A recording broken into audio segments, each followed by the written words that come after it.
Hey everyone, so some great news came out for Microsoft and Apple stock investors. So that's what I'm going to talk about in this brief video here. So the great news was that global PC shipments declined by 13.4% year over year in the second quarter of 2023, according to IDC, International Data Corporation. Now, you might say, what? 13.4% decline is great news?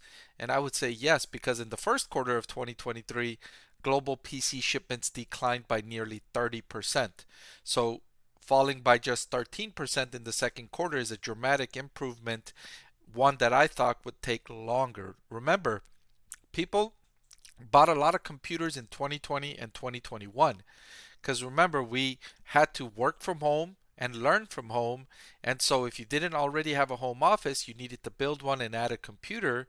What's more, it went from where people needed one PC or one computer per household to now one computer per individual in the household, because one wasn't enough anymore for the entire house, because multiple people needed to use the computer at the same time. So PC sales absolutely soared, and since computers last 4 to 6 years depending on the individual on average, I thought, okay, you know what, PC sales are not going to rebound until 2024 the earliest, and maybe 2025. And actually it looks like that is still going to be the case, because PC sales still declined by 13.4% in the second quarter.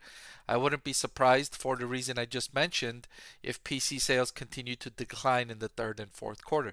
However, this improvement is great news, right? This improvement was much better than most analysts expected, certainly better than what I expected the rebound to be. And especially when you think about Apple, Apple actually increased their sales year over year. According to IDC, Apple shipped 5.3 million computers in the second quarter compared to 4.8 million in the same quarter the year before. So even though the industry declined by over 13%, Apple's sales increased by over 10%. Now, this was fueled by its new M1 chips in its new computers. That's driving a lot of demand for folks to upgrade their computers if they were Apple users already, and it's driving new folks, new customers to Apple because of those new chips. Now, for Apple, when you look at its most recent quarter, you see here I have highlighted its Mac revenue, 7.168 billion in the most recent quarter, down from 10.4 billion in the same quarter the year before. So a huge year over year decrease in Mac revenue for Apple. I wouldn't be surprised if in the next quarterly update, if this was an increase, because what they showed here, the data showed that Apple sales increased by 10%.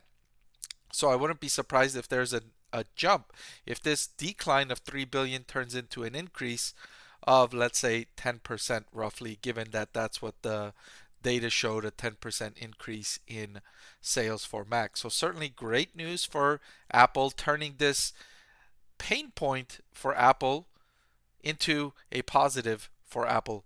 Now, we need to wait for the details to come out from Apple to justify or solidify the news that came out from IDC. Also, now looking at Microsoft, Microsoft, of course, sells Windows to OEMs, original equipment manufacturers, and in Microsoft's latest quarter, Windows OEM revenue decreased by 28%. 28% decline year over year. The rest of its business was doing really well, but this part of its business really suffered. Now, given that that was very similar to the 30% decrease in overall PC shipments in Q1, I wouldn't be surprised if in Microsoft's next quarter, this decreases to around 13% or 11% or so, improvement from its first quarter. So for both Apple and Microsoft stock investors, great news coming out from the PC data. Now, already in 2023, Apple and Microsoft stock are having an incredible year. Apple stock is up almost 45%, and Microsoft stock is up almost 39%, and we're barely halfway through the year. So given the PC shipment rebound, I'm not sure it's going to boost the share price anymore because it's already up so much. But what it will do is kind of uh, build a floor around the price so that the price, if there is a dip in the stock price, it won't dip as much because investors will see the rebound in really the only segments in their respective businesses that struggled in the first quarter. All right, but that's all I've got for this video. Thank you so much for watching. I want to thank the Motley Fool for sponsoring this video. Visit fool.com/Parkev for the 10 best stocks to buy now.